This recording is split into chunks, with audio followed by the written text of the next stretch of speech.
Mga batang katutubo na nakilala namin noon sa bundok. Siya po si Madeline. Katulad din sila ni Jabilita, Maylin at Ninita na nangangahoy sa bundok para sa kanilang pamilya. Nakatira sila sa isang maliit na bahay na ito na pag-aari ng kanilang lola. Wala kasi silang sariling tahanan. Kung kaya't nakikitira na lamang sila dito, nagsisiksikan sa isang maliit na bahay. Pangarap niya na balang araw ay maging abogado. Pero katulad ng ibang batang katutubo na nangangamba para sa kanilang kinabukasan dahil wala silang maayos na maipagpapaaral ng kanilang mga magulang dala ng kahirapan. Maamo at magagandang mukha. Yan ang mga katutubo. Pero hindi natin alam ang kwento ng kanilang mga buhay na napakahirap para sa isang katulad nila na may pangarap sa buhay na hindi nila maaabot. Ang ilan nga sa kanila ay napipilitan na lamang mag-asawa. Hello mga langga! Kamusta kayo tanan? Kamusta sa inyo? Siguro namimiss nyo si Inday Ilongano dahil medyo matagal-tagal na hindi nakapag-vlog si Inday Ilongga. Dahil syempre busy-busy na naman sa trabaho si Inday Ilongga kaya wala akong time masyado. At sa ngayon, naisipan ko na mag-vlog dahil syempre namimiss ko rin yung dati kong gawi. At saka binigyan ko siya ngayon ng time ang paggawa ng video na to. So, sa mga hindi pa pala nakasubaybay sa aking channel, sa kay Kalanggers Vlog, please paki-subscribe nyo naman at sana nandyan pa rin kayo palagi at palaging nagsusubaybay kay Inday Ilongga. So, welcome nga pala sa aking napaka-humble channel na Kalanggers Vlogs. Kahit medyo matagal-tagal si Inday nakapag-vlogs, pero sana nandiyan ka pa rin at palagi mong sinusubaybayan pa rin si Inday. Pakisupport naman si Inday.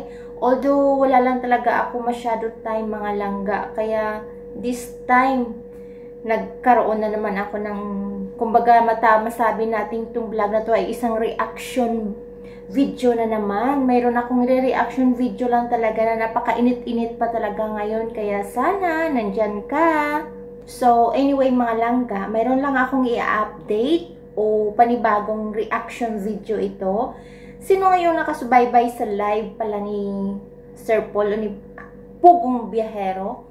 Dahil syempre, kung ikaw ay isang avid viewer o avid follower or solid viewer ng ating Pugong Biyahero na si Sir Paul, ay talagang updated ka. Pero kung hindi ka naman solid viewer, at fan ka lang ni Sir Paul, mayroon akong i-update sa inyo.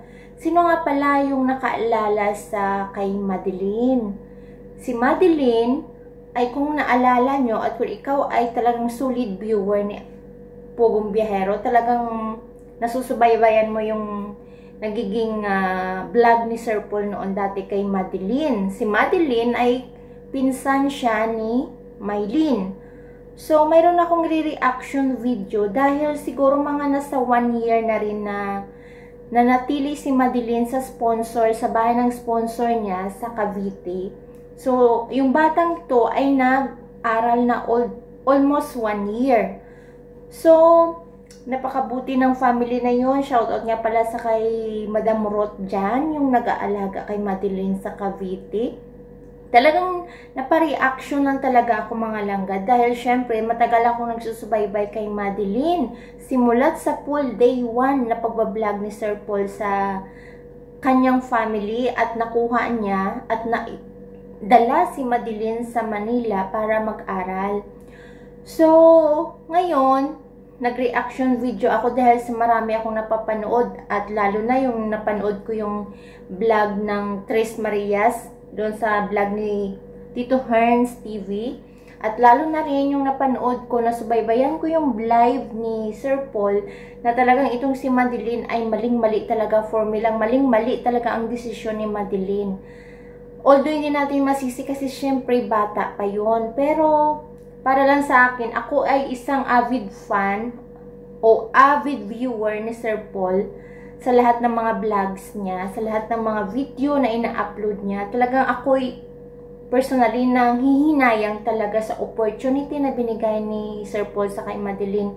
At napakabait talaga ng sponsor ni Madeline. Siguro ang bata ay sa akin lang. Na homesick siya. Gusto niya makapiling yung family. Ay, syempre malayo sila sa pamilya. Nandun sila sa Cavite, sa Maynila. Kagaya din ni Maylin at saka ni Nita. At ganun din ni Russell. Malayo sila. Although itong PB team na to, marami na talagang natutulungan at isa na dyan si Madeline. Itong batang to ay nagdesisyon. Nako, nagdesisyon na hindi na mag-aral. Talagang uuwi na, babalik na ng Davao.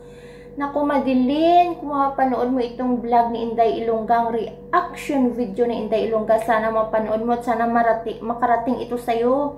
Talagang mali talaga ang desisyon mo, Day. Bakit uuwi ka ng Davao? Ano yung dahilan bakit ka talaga uuwi? Pinapabayaan ka ba ng sponsor mo doon? Hindi. Okay. Minamaltrato ka ba ng sponsor mo doon? Tinuturuan lang.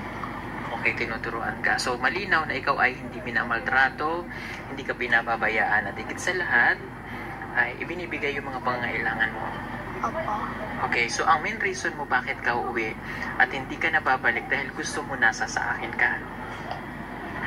Opo. Okay. Napanood ko rin yung reaction video ni Maylin, ni Russell at ni Nita. Talagang hanga-haga ako dito sa mga batang na to, lalo na inserted na rin si Sinea, napakabuting bata. Anak niya ni Ma'am Nida at saka ni Tito Herns. Bali, pamangkin siya ni Sir Paul. Napakabuti talaga ni Sinea.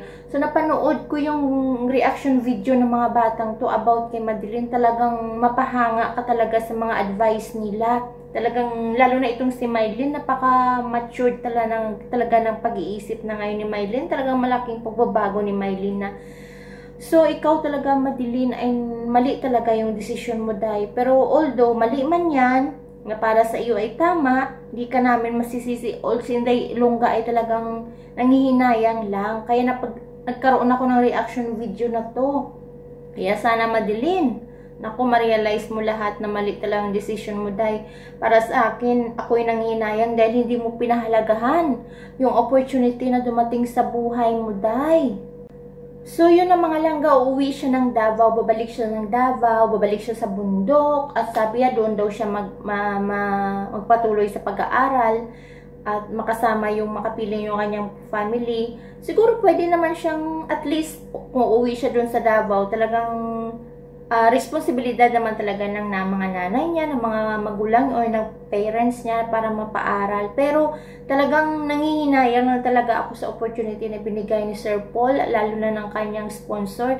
Dahil si Madeline na isa sa mga na-feature ni Sir Paul noon. Talagang maswerte itong si Madeline noon dahil isa siya sa napili. Pero ngayon, give up niya yung lahat-lahat ng opportunity na kung anong meron siya ngayon.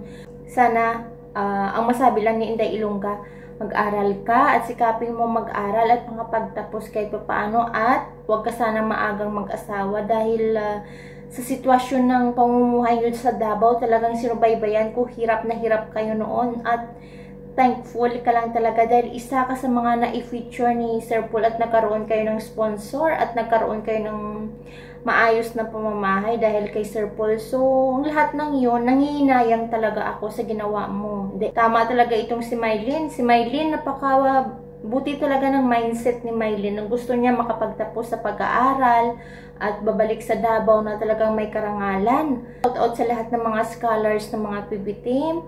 Sana sa lahat kayo ay papahalagahan nyo ang mga opportunity o yung mga tulong na binigay sa inyo. So mga langga, so much for today's video, reaction video about kay Madeline. Sana, wag na lang natin siyang i-judge kung nagkamali man yung bata. I-support pa rin natin siya at syempre, patuloy nating i-support yung Pugong Biyahero, lalo na yung mga video o mga vlogs ni Sir Paul dahil talagang napaka number 1 talaga na charity vlogger si Pugong Biyahero. Wala nang iba. The best, pinaka-transparent sa lahat-lahat ng mga charity vlogger. Wala nang iba kundi si Pugong Biyahero. Kaya mga langga, kung nagustuhan nyo yung reaction vlog o reaction video ni Inday Ilongga for today or for tonight, Sana, pakipindot naman ng likes dyan. At sana kung hindi ka pa nakapag-subscribe sa munting channel ni Inday Ilongga, sana patuloy mo pa rin. Mag-help kay Inday Ilongga. Kaya sa mga ka-OFW natin dyan, ng mga Ilongga at mga hindi Ilongga, hello! Please naman, support nyo naman si Inday Ilongga. So, yun lang. Thank you mga langga. Thank you for watching. At expect na magbablog na ako palagi. Magkakaroon na ako palagi ng reaction video dahil syempre medyo nakaluwang-luwang na ng time si Inday Ilongga. So thank you so much mga langga. Bye! Thank you so much.